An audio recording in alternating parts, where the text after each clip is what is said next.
যাক, ভালোই হয়েছে। নইলে জামাই আমাকে ভুল বুঝতো, ভাবতো আমি ওর মাকে খবর দেইনি।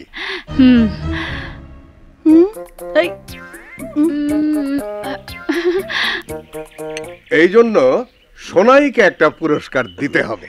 क्यों স্যার, গিফট প্রাইজ? আরে তুই যদি চিঠিগুলো ঠিক মতো পোস্ট না করতি তাহলে কি বিয়ান সাহেব খবর পেত? উনি কি আসতে পারতেন?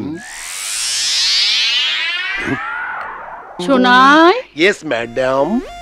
তোর হাতে ওটা কি? चिट्ठी माने लेटर, बड़े साहब का हुकुम, पोस्ट लेटर। দেখি।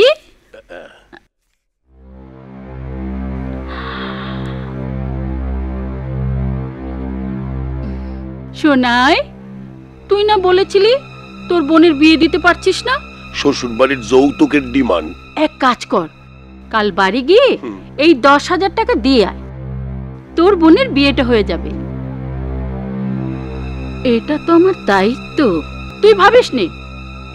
আমি চিঠিগুলো ঠিক মতো পোস্ট করে দেব, আর তোর সাহেব যখনই কোনো চিঠি দেবে সোজা আমার কাছে নিয়ে আসবি, ঠিক আছে? জি ম্যাডাম। 10,000 টাকা, 20,000 রুপিয়া। খাবার মতো দাঁড়িয়ে কি ভাবছিস?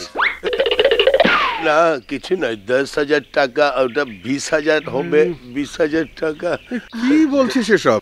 10,000, 20,000 রুপিয়া? কি আর বলবে, ছোট লোকের জাত। ওই যে বলেছ পুরস্কার দেবে, অমনি টাকার লোভ। Yes madam. Yes madam. 10,000 টাকা, 20,000। চোখ না যেমন বাইরে কি দেখতে আছে।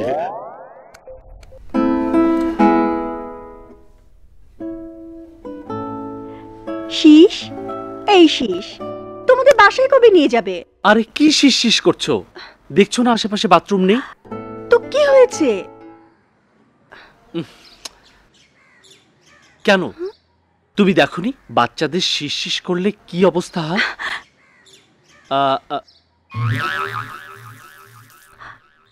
ওই যে দেখো। অসভ্য, আমি কি তাই বলেছি? এই বলো না, তোমাদের বাসায় কবে নিয়ে যাবে? আমাদের বাসায় তোমাকে? না না না না না, কখনো না। আমি কনফিউজড। কি নিয়ে? তোমাদের ফ্যামিলির গল্প আমি যখনই শুনি তখন সবকিছু আমার কাছে অস্বাভাবিক লাগে। হ্যাঁ, ওটা হচ্ছে একটা পাগলা গারদ, আর ওই পাগলা গারদের প্রধান পাগল হচ্ছেন আমার মা, আর পাগলের ডাক্তার হলো আমার বাবা। চলো। কোথায়? পাগলা গারদে। ওখানে গেলে তুমিও পাগল হয়ে যাবে। না না, আমি যাব না, প্লিজ। যেতে তোমাকে হবে। না প্লিজ, আমি যাব না। চলো চলো। না প্লিজ আশিস। আরে এসো, তোমাকে যেতেই